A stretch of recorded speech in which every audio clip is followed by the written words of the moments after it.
ఈ జగన్మోహన్ రెడ్డి అధికారంలోకి వచ్చిన తర్వాత ఇసుక అనేది లేకుండా ఆపేయడం వల్ల దాదాపు ఆ రంగాన్ని నమ్ముకున్నటువంటి భవన నిర్మాణ రంగాన్ని నమ్ముకున్నటువంటి 27 రంగాలు నష్టపోయింది పూర్తిగా. దాన్ని నమ్ముకున్న కంపెనీలు కానీ, అలాగే వృత్తి కూలీలు కానీ, దాన్ని నమ్ముకున్న కన్స్ట్రక్షన్ ఫీల్డ్లు కానీ, ఇట్లా అన్ని విధాలుగా ప్రతి ఒక్క వ్యక్తి కుటుంబం కూడా చిన్నాభిన్నం అవడానికి కారణం ఈ వైఎస్ జగన్మోహన్ రెడ్డి.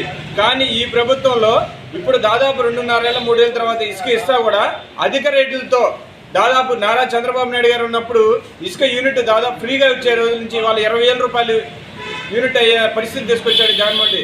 కాబట్టి ఏంటంటే ఇసుక రేట్లని తగ్గించాలి, ఉచితంగా ఇవ్వాలి, ఇల్లు కట్టుకునే వాళ్ళకి ఉచితంగా ఇవ్వాలి, కంపెనీలకి మామూలు ఇండస్ట్రీలు కూడా వాళ్ళ తక్కువ రేట్లతో ఇస్తే ఏంటంటే అన్ని రంగాలు అభివృద్ధి చెందుతాయి, ప్రతి కుటుంబం లబ్ధి చెందుతుంది. కాబట్టి జగన్మోహన్ రెడ్డి ఏంటంటే ఇసుక విధానాన్ని పాలసీని మార్చాలి.